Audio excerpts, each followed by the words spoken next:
성령이 임하시면 진리가 나를 자유케 합니다. 아멘. 자, 오늘의 주제는 여러분 자유입니다. 자유. 여러분들 정말 자유하신가요? 우리가 예수 그리스도를 믿는다라고 할 때 가장 중요한 한 가지, 성령이 임하고 예수 그리스도를 우리가 믿게 되어서 나는 신앙을 갖게 됐습니다, 나는 이제 예수님을 믿습니다 하는 사람이라고 한다면 반드시 우리가 체크해야만 하는 한 가지가 바로 자유함입니다. 이 자유함은 그냥 하고 싶은 대로 다 할 권리를 이야기하는 게 아닙니다. 난 이제 예수님이 나의 죄를 사했고 나를 구원하셨으니 나는 마음껏 죄짓고 살아도 하나님의 자녀야 라는 자유가 아니에요. 성령 안에 오는 자유, 진리 안에서 오는 자유입니다. 여러분, 말씀을 한번 보면요, 오늘 이렇게 되어 있어요. 그는 진리의 영이라. 성령은 진리의 영이시래요. 그리고 주는 영이시니 주의 영이 계신 곳에는 자유가 있다라고 합니다. 그리고 또 오늘 우리가 읽었던 말씀은 뭐라고 얘기합니까? 진리를 알지니 진리가 너희를 자유롭게 하리라 라고 이야기하고 있어요. 성령님은 진리의 영이십니다. 그 영이 계신 곳에는 자유가 있대요. 근데 진리를 알게 되면 너희가 자유케 된대요. 자, 그러면 진리란 무엇입니까? 진리는 바로 예수 그리스도입니다. 성령은 예수 그리스도를 가르치시는 영이시고, 그래서 그 영이 계신 곳에는 진리를 알게 되고, 주의 영이 계신 곳엔 진리를 알지니 진리는 우리를 자유케 한대요. 예수 그리스도를 만나고 예수 그리스도를 믿고 그리스도가 그 안에 거하는 사람들의 삶의 특징은 바로 진리로 말미암은 자유함입니다. 그러니까 자유함이라고 하면 너무 큰 그림이에요. 우리가 좀 구체적으로 표현할 필요가 있습니다. 진리를 통한 자유함이에요. 진리 안에서의 자유입니다. 여러분, 그 진리 안에서의 자유를 우리가 좀 쉽게 설명하면 이런 겁니다. 바로 결과로부터의 자유라고 할 수 있습니다. 결과로부터의 자유. 여러분 보세요. 우리가 어떤 내기가 걸린 게임을 한번 한다고 합시다. 여러분, 예를 들면 물병 던지기를 우리가 이렇게 한다라고 해볼까요? 뭐 내기 좋아하세요, 여러분? 네? 내기. 그래서 뭐 예를 들면 뭐 오늘 셀별로 한 명씩 나와가지고 성공한 사람이, 그러니까 진 셀이 밥 사주기?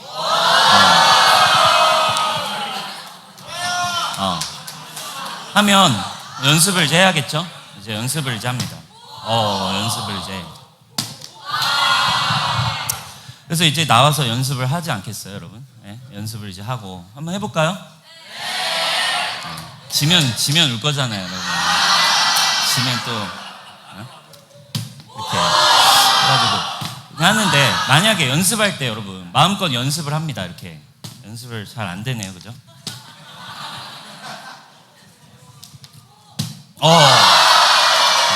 자, 연습할 때, 근데 중요한 건 연습할 때는 여러분 자유함이 있어요. 그죠? 근데 이제 자, 도전 이제 하는 순간 이제 여러분 얼마나 떨립니까? 이제 도전하는 순간, 도전 성공하면 저 밥 사주기, 실패해도 밥 사주기. 자, 도전.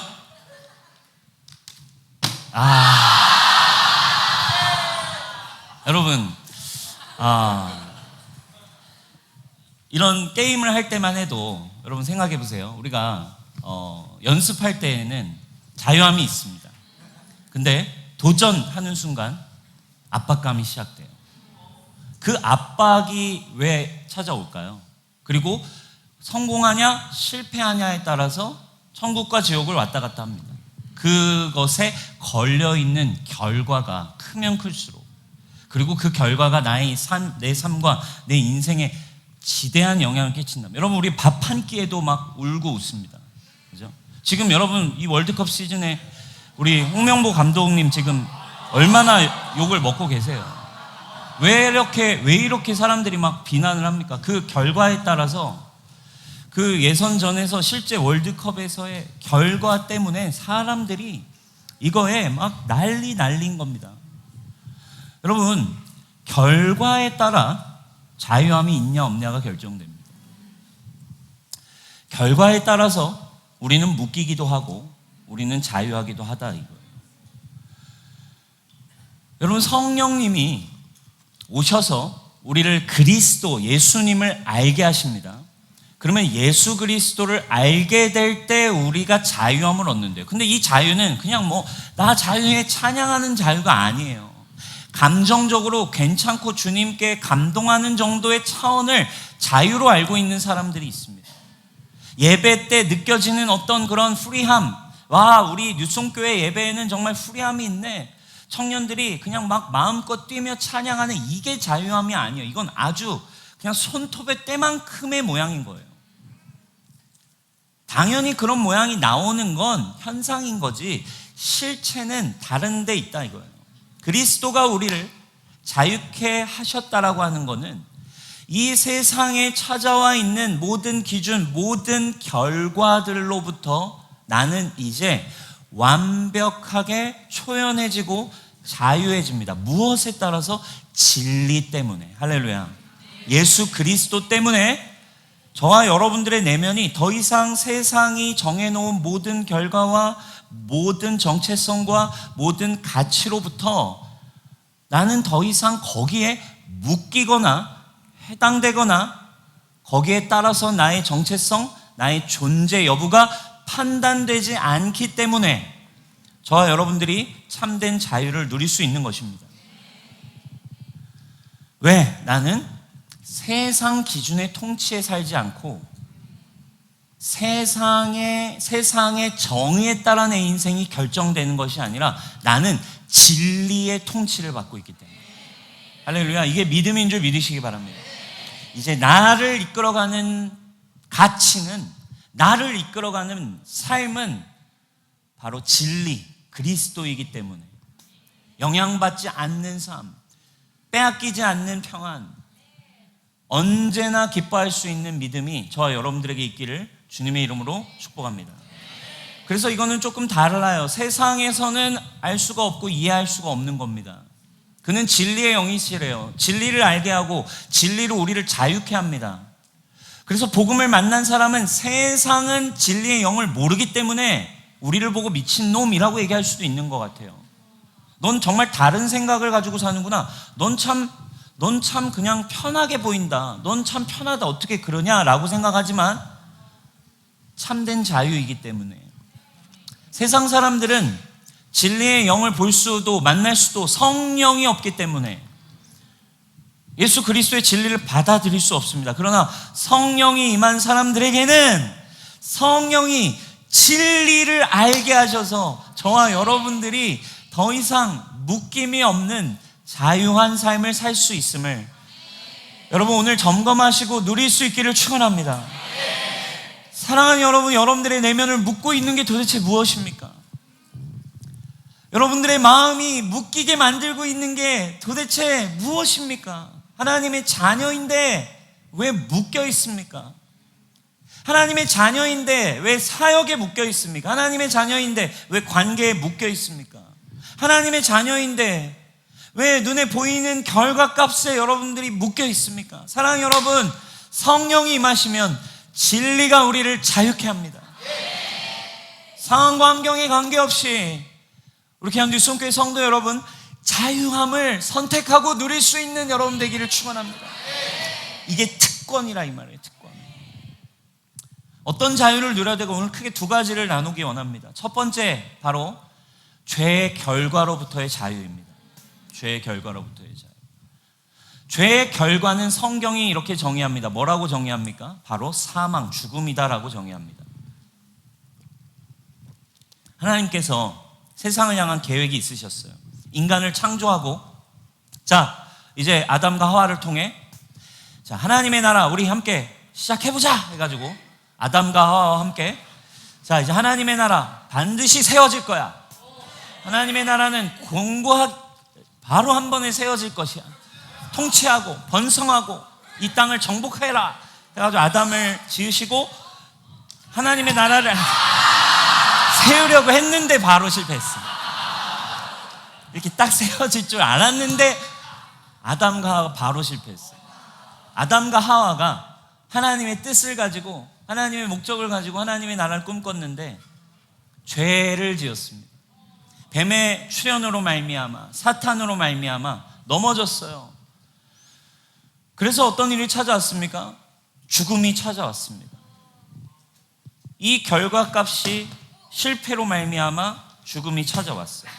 여러분, 우리의 죄의 결과들이 있습니다. 그리고 우리도 마찬가지예요. 이 아담의 후손으로 살아가는 저와 여러분들이 지금도 날마다 육신을 입고 여러분 우리는 날마다 도전할 거예요. 여러분 그 죄의 결과 어떻게 대하며 살아가고 있으세요?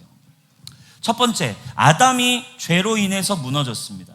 그런데 그 결과는 죽음이었대요. 근데 그리스도께서 이 땅에 오셔서 하신 일이 뭐라는 거예요? 이 인간에게 찾아온 사망, 죽음의 결과를 그리스도의 십자가가 온전케 했다라고 하는 것입니다. 오늘 설명 우리가 읽었던 요한복음 8장 진리를 알지니 진리가 너희를 자유케 하리라 후반부에 예수님이 설명을 덧붙이십니다. 뭐라고 설명하시는지 한번 볼까요? 예수께서 대답하시되 진실로 진실로 너희에게 이르노니 죄를 범하는 자마다 죄의 종이다. 그 종들은 영원히 집으로 들어올 수 없다. 신분이 종이니까. 종의 자녀도 종이야. 그래서 아담으로부터 실패한 우리는 여전히 다 실패합니다.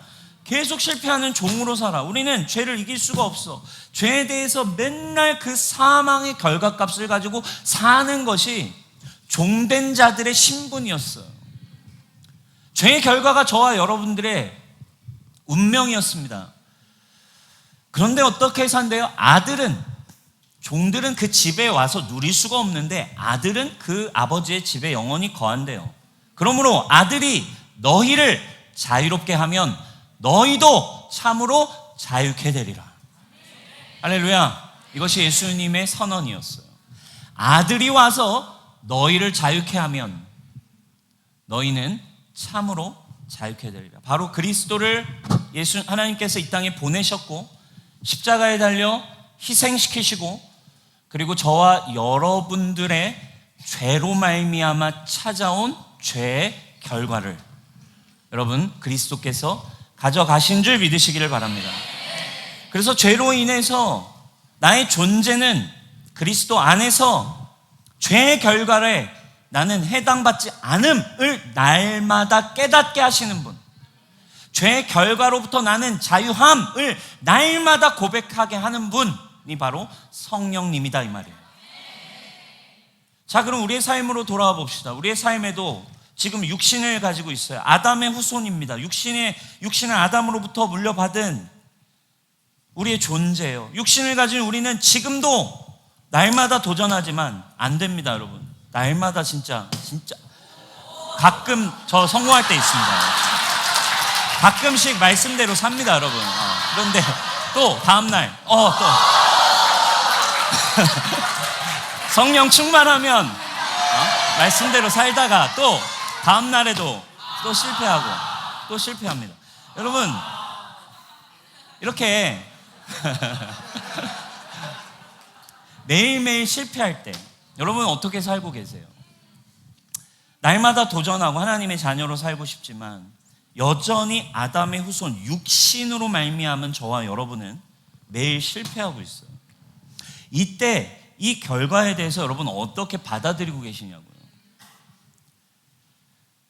자, 사랑하고 싶습니다. 이웃을 사랑하고 싶은데 말씀 듣고 우리 지난주 긍휼의 말씀을 듣고 내 옆에 있는 사람을 정말 긍휼히 여겨야겠다. 원수까지도 힘들게 하는 사람까지도 먼저 사랑으로 좀 다가가 봐야겠다라는 마음 성령님이 주셨겠죠. 근데 여러분 옆에 있는 이웃을 향해 다가가야겠다라고 하는 순간에 다가가다가도 이렇게 다가가다가도 이렇게 넘어진다 이거. 넘어질 때 여러분 어떻게 받아들이고 계십니까? 짜증나, 열받아. 그리고 그 사람을 미워하고 여전히 분노하고 여전히 판단하는 이 결과, 이게 우리의 육신의 패턴이에요. 계속해서 분노로 갑니다. 열받으면 계속 짜증냅니다. 그리고 그것이 내 마음을 여전히 어떻게 해요? 하나님의 자녀인데 묶어버려요. 이게 실패에 따라서. 묶임대로 가고 있나요? 우울감으로 계속 가고 있나요? 이건 자유가 아니라니까요. 이게 계속 실패하는 이 죄의 결과는 첫 번째, 성령이 임한 자들의 결과값이 아님을 여러분 믿으시기를 축원합니다. 진리를 알지니 진리는 우리를 자유케 한대요. 자, 이 결과에 따라서 계속 반응해. 묶여, 열받아, 상처받았대, 힘들대, 어렵대.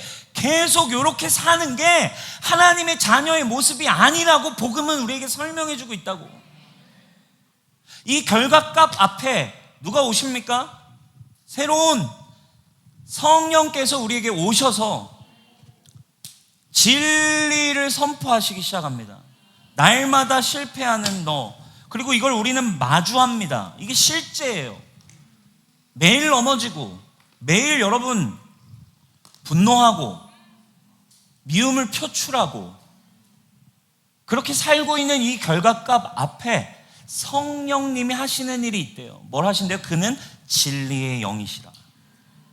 주의 영이 계신 곳에는 진리를 알지니 진리가 너희를 자유케 한대요. 뭘 알게 하십니까?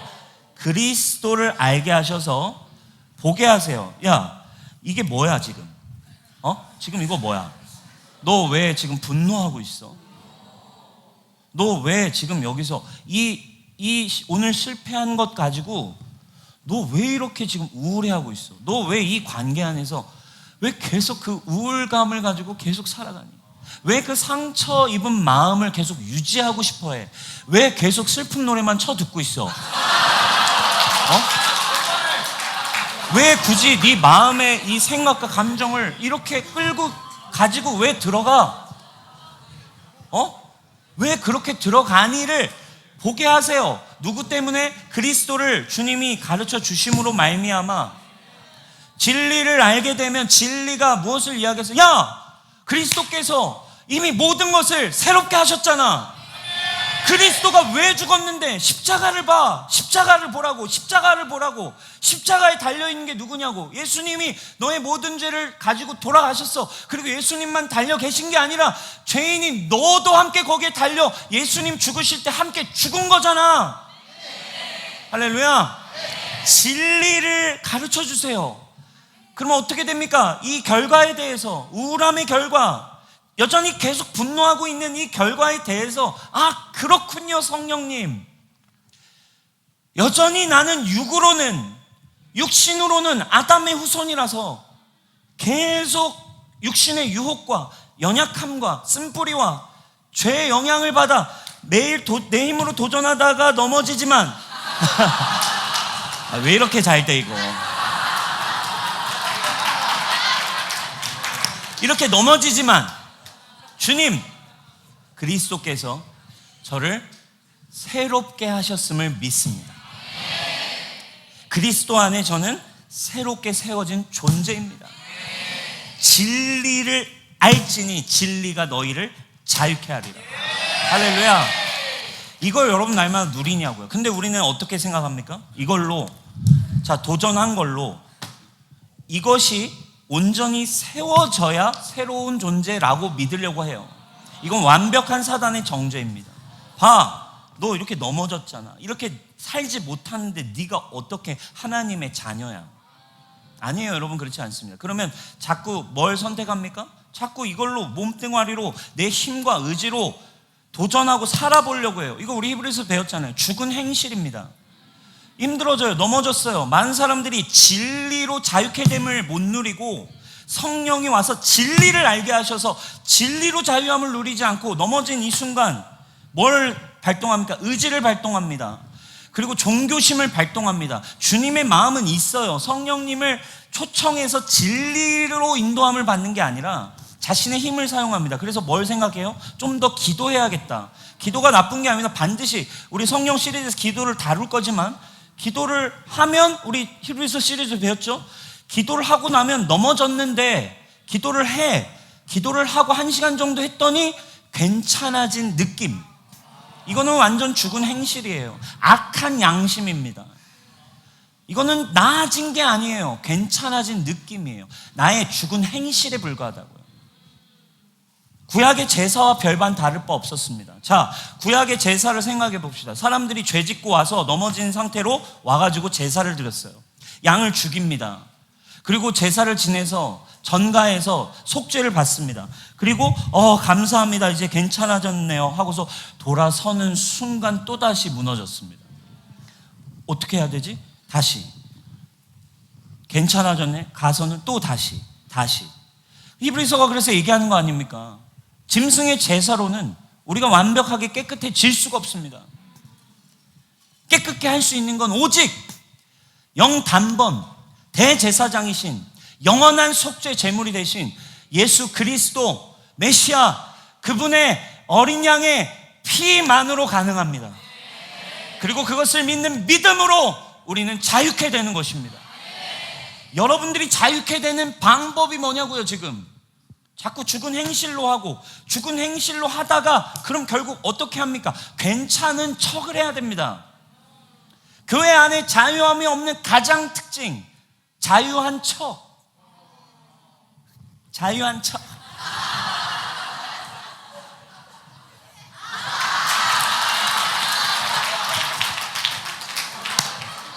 자유한 척.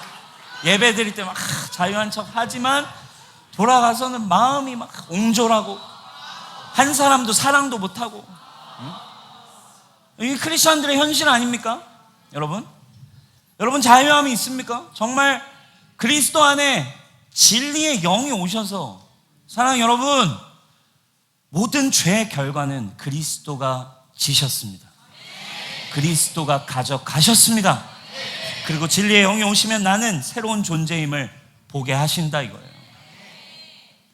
말씀을 통해서 한번 조명 받아볼까요? 우리 같이 한번 읽겠습니다. 시작. 우리는 그리스도 안에서 그의 은혜의 풍성함을 따라 그의 피로 말미암아 속량 곧 죄사함을 받았느니라. 아멘. 은혜의 풍성함, 그분의 은혜는 언엔딩, 무조건적인 그 은혜의 풍성하심이 그의 피로 말미암아 영단번의 제사로 저와 여러분들의 죄의 모든 결과가 해결되었음을 믿으시길 축원합니다. 그리고 또 뭐라고 얘기합니까? 우리 같이 한번 읽읍시다. 시작. 그런즉 누구든지 그리스도 안에 있으면 새로운 피조물이라. 이전 것은 지나갔으니 보라 새 것이 되었도다. 아멘. 아멘. 이런 결과들 앞에 여러분, 이런 진리가 여러분들을 조명해주고 있습니까? 이 결과 앞에 성령이 오시면 뭐라고 얘기하겠습니까? 책망도 하실 수 있고 뭐라고도 얘기하실 수 있겠죠. 그러나 말씀으로, 그리스도의 말씀으로 여러분 분명하게 인도함을 받기를 축원합니다.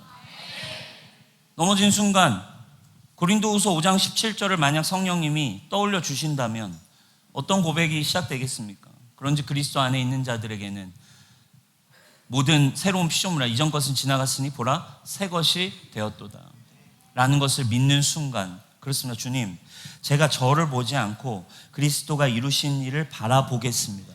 주님, 저를, 이렇게 연약한 저를, 이렇게 넘어질 수밖에 없는 저를 새롭게 하신 당신의 은혜를 찬양하며 당신을 의지합니다.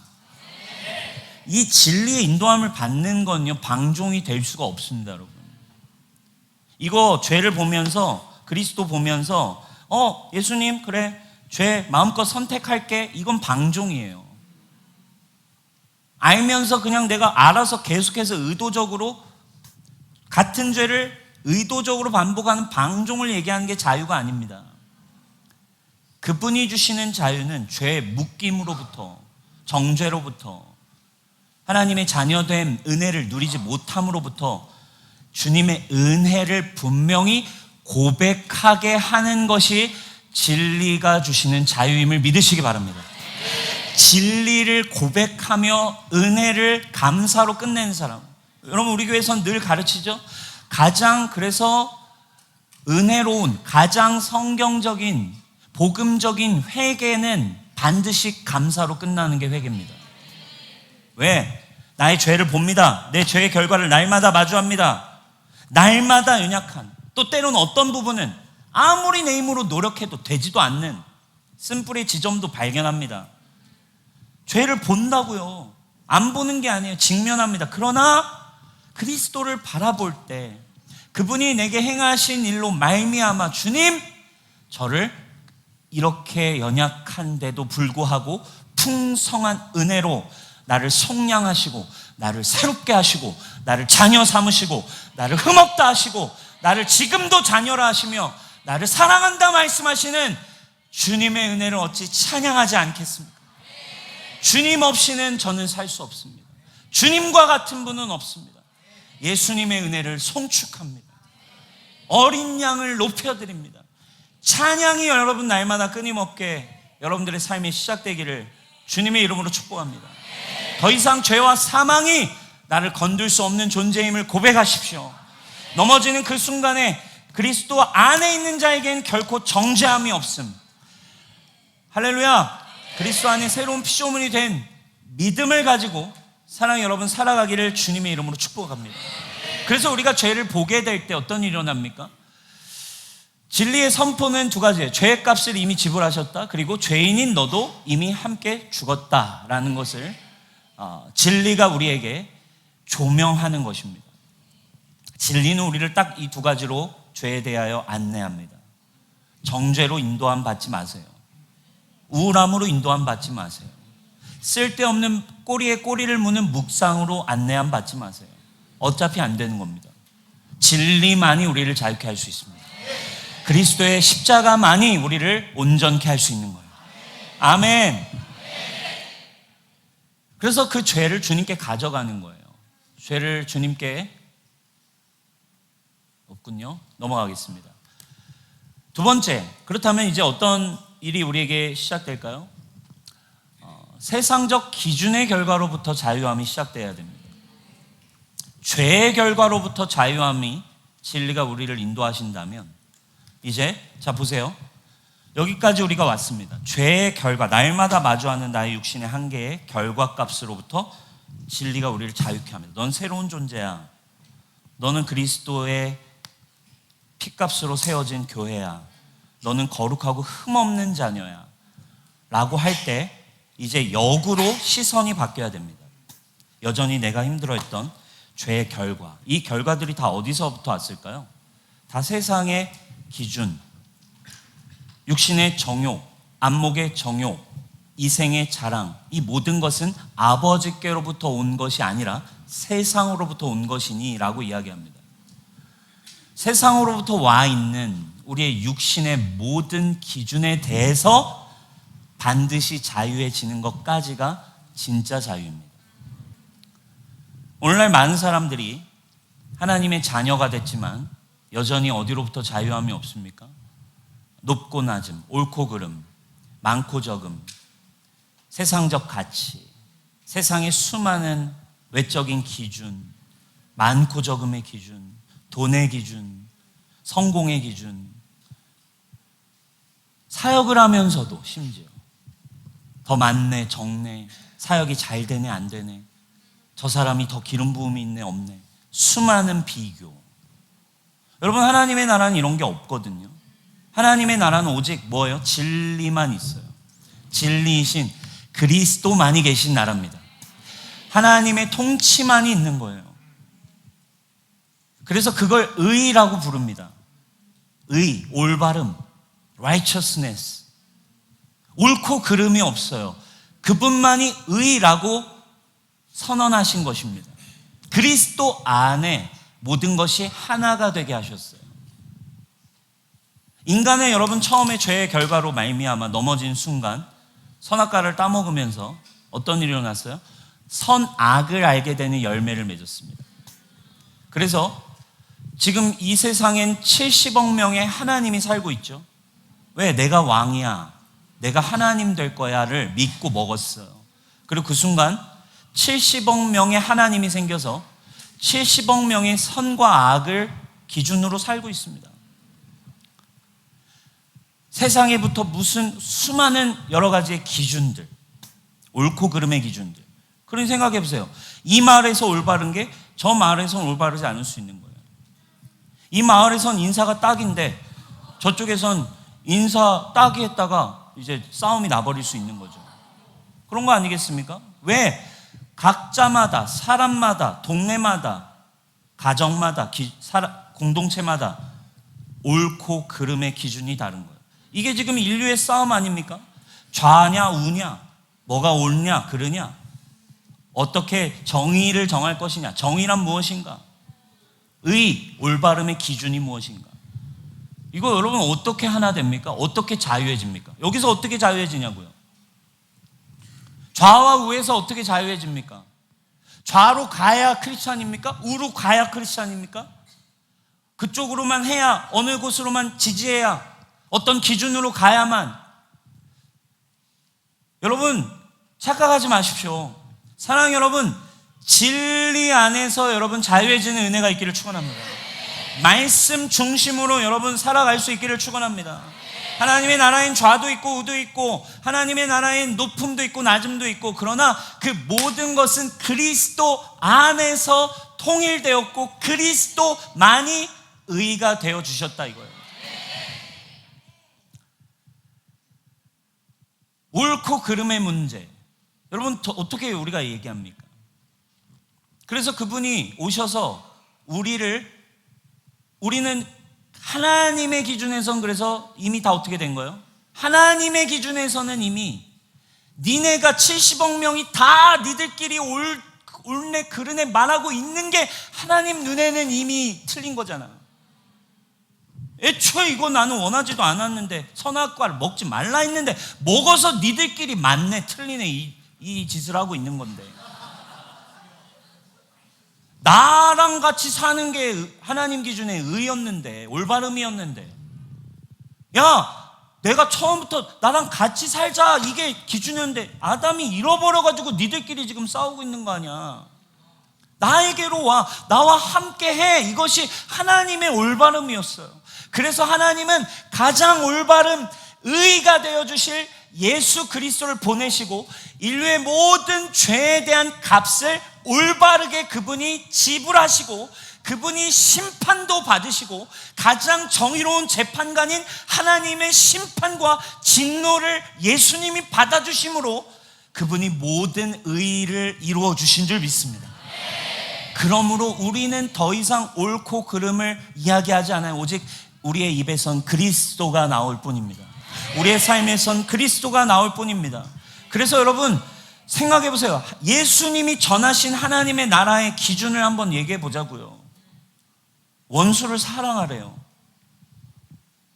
왼뺨을 맞았어요. 지금 제가 지금 왼뺨을 맞았어요. 예수님 보셨잖아요. 그런데 오른뺨을 내밀라는 게 이건 올바르지 않잖아요. 그냥 100% 얘가 잘못한 거라고요. 100%. 근데 왜 제가 용서를 구해야 돼요? 올바르지 않잖아요. 여러분 이게 우리의 사실 인간적 기준에 옳고 그름이에요. 그러니까 복음은 대화가 안 돼요. 이거는 누구를 그 의의 기준을 경험하지 않으면, 예수님을 경험하지 않으면, 제가 지금 왼뺨 맞았잖아요. 어떻게 오른뺨을 대요? 제가 100% 잘못했잖아요. 근데 제가 저 원수를 어떻게 사랑해요? 그러니까 이제 예수님이 오시면 이제 얘기를 하는 거예요. 그럼 나도 너처럼 해볼까?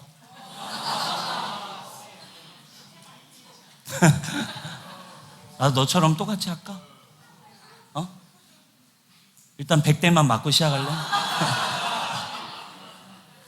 여러분 예수님이 이렇게 얘기하시지 않잖아요. 예수님은 저와 여러분들을 향해 우리의 인간적 기준, 우리가 잘못한 게 100%인데도 그분이 그 모든 값을 가져가 주셨어요. 이게 그분의 의였어요. 그래서 그 진리 안에 세상의 모든 기준들이 사라집니다. 성공과 실패의 기준이 사라집니다. 많고 적음의 기준이 사라져야 됩니다. 그러니까 오늘날 많은 사람들이 교회 안에 하나님의 나라가 오지 않는 이유는, 여러분 하나님의 나라 요즘 찬양팀들이 찬양 많이 지어 부르더라고요. 일단 기본적으로 하나님의 나라는 사자와 어린 양이 같이 지낸대요.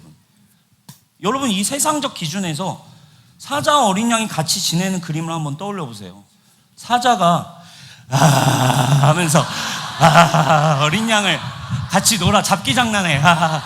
여러분 어린 양 입장을 한번 떠올려 보세요. 어린 양 입장, 지금 저게 웃는 건지, 이빨이 나와 있는데 웃는 건지, 지금 침이 흘리고 있는지, 저 새끼가 지금 날 잡아먹으려는 건지, 날 안아주려는 건지, 이거 얼마나 무섭겠어요. 어린 양 입장에서 사자 어린 양이 같이 놀려면. 이리 와봐 하면서, 여러분 사자와 어린 양이 같이 놀려면 도대체 그게 언제 가능합니까? 사자는 어린 양을 잡아 먹어야 올바른 겁니다. 그게 시스템이에요. 그런데 사자가 어린 양을 잡아 먹지 않는데요. 서로 해하지 않는 나라래요. 더 이상 모든 세상의 기준들이 멈추고 하나님의 사랑만이 의가 되어 다스리기 시작하는 나라가 진리가 임한, 자유가 임한 공동체, 자유함이 풀어진 나라입니다. 그래서 교회는 진리를 알지니 진리가 너희를 자유케 된 자들의 모임이며, 에클레시아, 세상으로부터 보냄을 받고 부름을 받은 공동체는 세상에 있지만 세상과는 다른 공동체래요. 여러분 이 공동체에 와서 동일하게 돈 많아야 인정받고 공부를 잘하는 사람만이 뭔가 잘 되고 이런 거라면 그게 어떻게 하나님의 나라겠습니까? 그리스도 안에서, 사랑하는 여러분, 하나됨을 누리는 저와 여러분 되기를 축원합니다. 모든 기준으로부터 자유해진 거예요. 그런데 여러분 우리는 언제나 세상에서 육신을 가지고 세상에 살아야 합니다. 그렇다고 우리가 산속에 살지 않습니다. 빛과 소금으로 산다는 건 이제부터 어떻게 살아야 돼요? 그러면 세상에 나가 많은 도전을 하시겠죠. 또 똑같이 세상의 기준으로 많은 시험도 치르셔야 됩니다. 세상에 나가서 일도 열심히 하셔야 됩니다. 그런데 실패할 때 있겠죠. 시험에 떨어질 때 있겠죠. 인정받지 못하는 듯하게 느껴지는, 세상은 실패라고 요구하는, 세상은 너는 능력 없어라고 보고 있는 듯한 모양이 여러분들에게 펼쳐질 때 여러분들이 진짜 진리로 자유한지 안 자유한지가 드러난다 이거예요. 할렐루야. 인정받지 못할 때, 사람들이 정의해 놓은 성공에서 내가 넘어진 것만 같을 때 여러분들은 뭐라고 여러분들을 정의하겠습니까? 그때 진리의 영이 오셔서, 아들아 넌 실패한 게 아니지, 너는 그리스도 안에 있는 하나님의 자녀잖아, 이런 기준이 너를 정의할 수 없어. 세상이 실패든 낙방을 했든 학교에 떨어졌든 안 떨어졌든 그게 뭐가 중요해. 넌 하나님의 자녀야. 있는 자리에서 최선을 다해서 해. 그리고 만약에 필요하다면 또 다시 도전해. 근데 또 실패해도 낭망하지 마. 그리스도 안에서 믿음으로 살아. 이 자유함, 기준에서부터 자유함, 이것이 여러분들에게 있냐 이겁니다. 사도 바울은 이야기합니다. 내게 능력 주시는 자 안에서 내가 모든 일을 할 수 있다. 이걸 여러분 우리는 자꾸 세상 기준에다가 적용해서 써먹습니다. 내가 원하는 대학, 내가 원하는 거 원하면 다 얻을 수 있어. 아닙니다. 내게 능력 주신 자 안에서 내게 모든 걸 할 수 있다. 앞에 뭘 설명합니까? 나는 가난에도 처할 수 있고 나는 풍부에도 처할 수 있다. 돈이 많아도 돈이 없어도 어떤 상황이 오든지 간에 나는 내게 능력 주신 자 안에 믿음으로 살 수 있어. 여러분 이것이 여러분들의 고백이 될 수 있기를 축원합니다. 여러분 에릭 리델이라고 들어보셨는지 모르겠어요. 영화 불의 전차의 실제 인물입니다. 육상 선수였어요. 1924년 파리 올림픽 100m 금메달 영순위 후보였습니다. 그런데 이 에릭 리델이 이제 어느 순간 예수님을 인격적으로 만나고 분명하게 회심을 했어요. 그런데 이제 그 다음 올림픽이 다가오고 있었어요. 100m 결승의 금메달 유력 후보가 에릭 리델이었습니다. 그런데 이 에릭 리델이 그 올림픽 예선이 주일에 열리게 된다는 것을 알고 출전을 포기했대요. 영국 언론이 그를 편협하고 옹졸한 신앙인, 종교인, 조국을 버린 위선자, 이런 식으로 맹비난을 했습니다. 심지어 영국의 왕자까지 나서서 회유했습니다. 그런데 거부했어요. 그리고 결국 그는 100m에 나가질 않습니다. 그리고 그의 주종목이 아니었던 400m에 출전을 하게 됐고, 마지막에 400m에 들어가서 올림픽에 가서 400m 금메달을 따버립니다. 근데 사실 올림픽 출전 전부터 이 에릭 리델은 세상의 기대와 갈채에서 물러설 의사를 밝혔어요. 진정한 소명과 자신의 존재 이유를 분명히 깨달았기 때문에 그랬어요. 그러니까 사실은 저는 그냥 굳이 그렇게까지 하지 않으랍니다 하는 마음으로 했던 거였는데 사람들이 막 난리가 났던 거죠. 그러니까 진리를 깨닫게 되고 나니까 에릭 리델의 내면 세계 안에 무언가 변화가 일어났어요. 그냥 종교적 가치를 지키겠다라는 신념이 생긴 게 아니라 그의 내면에 무언가가 바뀐 거예요. 어떤 게 바뀌었나요? 세상이 주는 영광과 갈채보다 훨씬 더 가치 있게 생긴 기준인 그리스도가 자기의 마음에 들어와 버린 거예요. 여러분, 그 후에 에릭 리델이 어떻게 됐을까요? 이게 불의 전차라는 옛날 영화에 잘 묘사되어 있는 이야기예요. 그 이후에 에릭 리델이 선교사로 나가게 됐어요. 그리고 선교사로 나가게 됐는데 이제 몇 년이 지나서 그를 파송했던 분들이 이 에릭 리델이 지금 나가 있는 금메달 리스트인 에릭 리델이 선교지로 나가 있는 선교지에 방문을 하게 됩니다. 그런데 주일이었어요. 주일에 이제 그 선교지를 방문했는데 글쎄 주일인데 에릭 리델이 매일같이 달리기를 하고 있는 거예요. 뭐야, 올림픽은 안 나간다고 하더니 주일에 매일같이 달리기를 하고 있는 거예요. 당신 도대체 왜 뛰는 거예요? 그거 다 그냥 쇼였어요? 엄청 뛰고 싶었던 거 아니에요, 사실은? 주일에? 그랬더니 아이들과 함께 뛰고 있었던 거였어요. 선교사님 이렇게 얘기했어요. 여기 아이들이 저랑 같이 뛰는 걸 너무너무 좋아합니다. 영혼을 만나고 영혼들과 관계 맺기 위해 그는 주일에도 이제 영혼들과 함께 뛰고 있었어요. 진정한 자유의 모습 아닙니까, 여러분? 그죠? 선교지에서 그 영혼들과 아직 복음을 모르는 그들과 함께 주일에 예배 대신 이제 찜을 하면서 모임을 시작하고 있었어요. 모든 세상의 가치에서, 기준에서 진정으로 자유함으로 사는 모습이라고 생각합니다. 진리 안에서 나아가는 삶. 금메달은 없어도 주님이 주신 이것을 통해서 주님의 사랑과 은혜를 누릴 수 있다면 그것으로 저는 행복합니다. 여러분, 진짜 여러분들의 행복의 기준이 뭐예요? 여러분, 무엇으로 여러분들은 진짜 자유를 얻으려고 하세요? 정체성을 자꾸 유지하려고 하세요? 이 결과, 오늘날 많은 사람들은 세상에서 정해놓은 모양에서 실패한 것 때문에 하나님께 와서 요구합니다. 하나님, 저 이거 보세요. 이만큼 돈 없잖아요. 저 이만큼 성공 못하고 있잖아요. 하나님이 만들어 놓은 모양이 아닌데 이거 하나님 앞에 자꾸 요구해. 하나님은 그리스도를 나에게 말씀해 주시고 계신데, 그러니까 여러분, 우리의 삶에 어려움이 계속됩니다. 사랑하는 여러분, 진정한 자유를 여러분 누려가는 인생 되기를 축원합니다. 모든 기준으로부터 자유한 삶에 대해서 로마서 14장이 우리에게 가르쳐주고 있습니다. 우리 같이 한번 읽어볼까요? 시작. 나라는 먹는 것과 마시는 것이 아니요 오직 성령 안에 있는 의와 평강과 희락이라. 의와 평강과 희락이래요. 여러분, 성령으로 말미암아 누리는 하나님의 나라의 기준, 이 세 가지를 여러분 기억하셔야 됩니다. 먹고 마시는, 잘 되는, 성공하는, 남들이 가진 거 가져야 되는 게 천국 아니래요. 성령이 임한 사람의 내면 안에는 세 가지가 있어야 돼요. 의와 평강과 희락. 의는 무엇입니까? 말 그대로 옳고 그름의 모든 기준으로부터 자유해지는 거예요.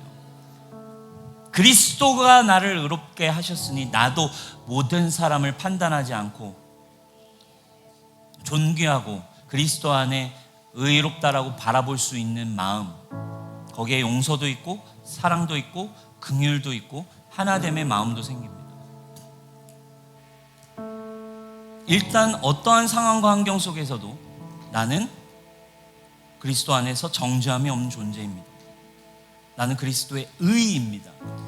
이 고백이 나를 흔들지 않습니다. 그러면 이제 내면의 평강이 시작됩니다. 그 평강은 뭡니까? 소유에서 오는 평안이 아니라 존재에서 오는 평안이에요. 의가 고장나면 자꾸 보여지는 소유에서 비교 의식 속에 소유해야만 평안을 누립니다. 남들 가진 만큼 통장에 있어야 평안해지고 통장에 돈이 사라지면 평안이 사라지십니까? 그리고 그걸 다시 얻어야만 찾아오는 잠깐의 평안. 이거는 가짜 평안이잖아요. 근데 있고 없고와 관계없이 존재로부터 오는 평안이 자유를 누린 사람들이 가지는 특권입니다. 그것이 올 때 진정한 희락이 옵니다. 희락은 쉽게 얘기하면 항상 기뻐하라예요. 희락과 반대되는 단어는 쾌락입니다. 굉장히 비슷한 성질을 가지고 있어요.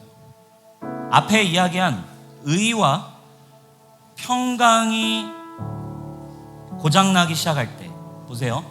온전함, 옳고 그름의 문제, 세상의 관계 안에서 예를 들면 생각해 보세요. 자기가 올바르지 않고 있다라고 여기고 있는 사람을 마음속에 두고 사는 사람 생각해 보세요. 고장납니다. 저 사람이 없어져야만 살 것 같습니다. 왜? 저 사람이 내 눈에 보이면 평안이 없어요. 그래서 그 사람의 평안은 내 마음에 안 드는 그 사람이 사라져야만 평안이 있다라고 생각합니다. 그러면 그 사람의 마음이 힘들죠? 근데 뭐가 필요해요? 나도 기뻐야 될 거 아니야. 나도 좀 기쁘게 살긴 살아야 될 거 아니야. 그러니 선택하는 게 쾌락입니다. 육신의 여러 가지 소욕들을 충족시킬 것들로 미친 듯이 잠을 잔다든지, 그죠? 스트레스 해소법이라고 일반적으로 나와 있는 것들이 우리의 이 육신의 쾌락을 위한 행동들이에요. 어쩔 수 없습니다. 잠을 자버린다든지, 이거라도 해야지 하면서 정말 막 엄청 먹든지, 아니면 성적인 것들로 더 막 이렇게 해소를 해버려야 되든지. 그러니까 의와 평강이 고장나면, 무언가 올바름 그리고 무언가 분명한 평강이 고장나면 나도 기뻐야 될 거 아니야. 이걸 다 육으로부터 오는 기능에서 다 채워 넣습니다. 그런데 여러분, 문제는 오늘날 교회 안에 계신 여러분들에게 상황과 환경과 관계없는 희락이 있냐고. 사역하다가 받은 스트레스를 희락이 아니라 많은 사역자들이, 많은 리더들이 쾌락으로 소화시킵니다. 육신의 여러 가지 소욕들을 채워야만 나도 괜찮을 것 같은 느낌. 그런데 여러분, 진리 안에 있는 자유는 절대 그렇게 가르쳐주고 있지 않아요. 사랑하는 여러분, 우리 뉴스홈교회 복음을 아는 깊이가 깊어지길 축원합니다. 하나님을 알 때 하나님으로부터 만족되어지는 분명한 자유와 분명한 성령 안에 오는 의와 평강과 쾌락이 아닌 희락이 여러분들에게 있기를 축원합니다. 의와 평강이 고장나면 쾌락으로 추구한다고. 근데 희락은 쾌락이 아니라 참된 자유, 내면으로부터 오는 항상 기뻐하라. 모든 상황과 결과, 이 모든 것에서와 관계없이 내 안에 계신 그리스도로 인하여 날마다 자유한, 그리하여 육신의 소욕으로 나를 떼어야 되는 존재가 아니라 건강하게 주님이 맡기신 모든 것을 기쁨으로 살아낼 수 있는 힘이 저와 여러분들에게 있기를 축원합니다. 그것이 여러분들의 삶에 분명한 은혜, 분명한 회복, 이것을 가지고 저와 여러분들이 우리 뉴스홈교회 성령을 통해 날마다, 사랑하는 여러분, 그리스도 안에 참된 자유를 누리시기를 주님의 이름으로 축복합니다. 아멘. 여러분, 하나님은 여러분 너무너무 사랑하십니다. 그리스도 안에 저와 여러분들이 날마다 새로운 피조물로, 날마다 새 것으로, 날마다 하나님의 것으로 사는 것이 하나님의 꿈이었음을 여러분 기억하시기 바랍니다. 한번 창조 세계를 생각해 보세요. 여러분들의 인생을 한번 떠올려 보세요. 우리가 자주 얘기하지만 왜 새 해가 있습니까? 왜 새 날이 있습니까? 왜 매번 모든 사이클이 돌아갑니까? 여러분, 우리의 하루를 한번 떠올려 볼까요? 이 세상 사이클이 분명히 12시간과 12시간으로 하나님이 창조를 하셨어요. 주님은 분명히 복음에 대한 계시를 이 안에 넣어두셨어요. 해가 뜨고 하루가 지나면 또다시 해가 져버리고 끝납니다. 어둠이 칠흑 같은 어둠. 근데 또다시 창조의 해처럼 빛이 다시 시작됩니다. 그런데 하루가 지나면 또 찾아옵니다. 그런데 여러분, 사람을 어떻게 디자인하셨어요? 사람을 이 하루의 사이클 안에 사는 존재로 디자인하셨는데, 사람을 밤이 왔을 때 몇 시간 이상 눈 감고 잠을 자지 않으면 새로운 삶을 살 수 없게 창조하셨어요. 생각해 보셨어요? 잠을 안 자면 인생 망합니다. 잠을 안 자면 새 삶을 살 수가 없어요. 잠을 안 자면 아무것도 할 수 없어요. 요즘 뇌과학자들이 어마어마하게 그 연구를 쏟아내고 있는 게 잠입니다. 잠을 자야 하루를 시작할 수 있어요. 근데 하나님이 이 하루의 시간표와 우리 인간의 시간표 세팅값을 동일하게 만들어 놓으셨어요. 굳이 왜 자게 하셨을까요? 성경에서 잠은 언제나 죽음을 상징합니다. 예수님 그래서 죽은 자들에게 언제나 잔이라 라고 표현하세요. 성경에서 죽음은 잠이에요. 날마다 잠에 들고 눈을 감고 그리고 다시 깨어납니다. 뭘 상징할까요? 바울이 분명히 고백합니다. 나는 그리스도 안에 날마다 죽노라. 진리가 우리를 어디로 인도합니까? 나는 날마다 그리스도와 함께 모든 결과에 대해 죽노라. 그리고 나는 날마다 주님이 허락하신 새 날을 사노라. 날마다 주신 새 삶을 사노라. 날마다 주신 새로운 비전의 삶을 사노라. 나는 날마다 죽고 잠자고 하루가 시작될 때 활기차게 새 마음으로 새로운 믿음으로 살아가는 참된 자유의 인생. 사랑하는 여러분, 묶이지 마십시오. 과거에 묶이지 마세요. 학벌에도 묶이지 마세요. 상처에 묶이지 마십시오. 부모에게도 묶이지 마십시오. 가정에 묶이지 마세요. 진리에 묶여 살기를 축원합니다. 하나님이 여러분들을 사랑하시고 날마다, 오늘도 눈 뜨고 여러분 기지개 펴고 나온 것처럼 날마다 성령 안에 새로운 믿음으로 살아가는 저와 여러분 되기를 주님의 이름으로 축복합니다.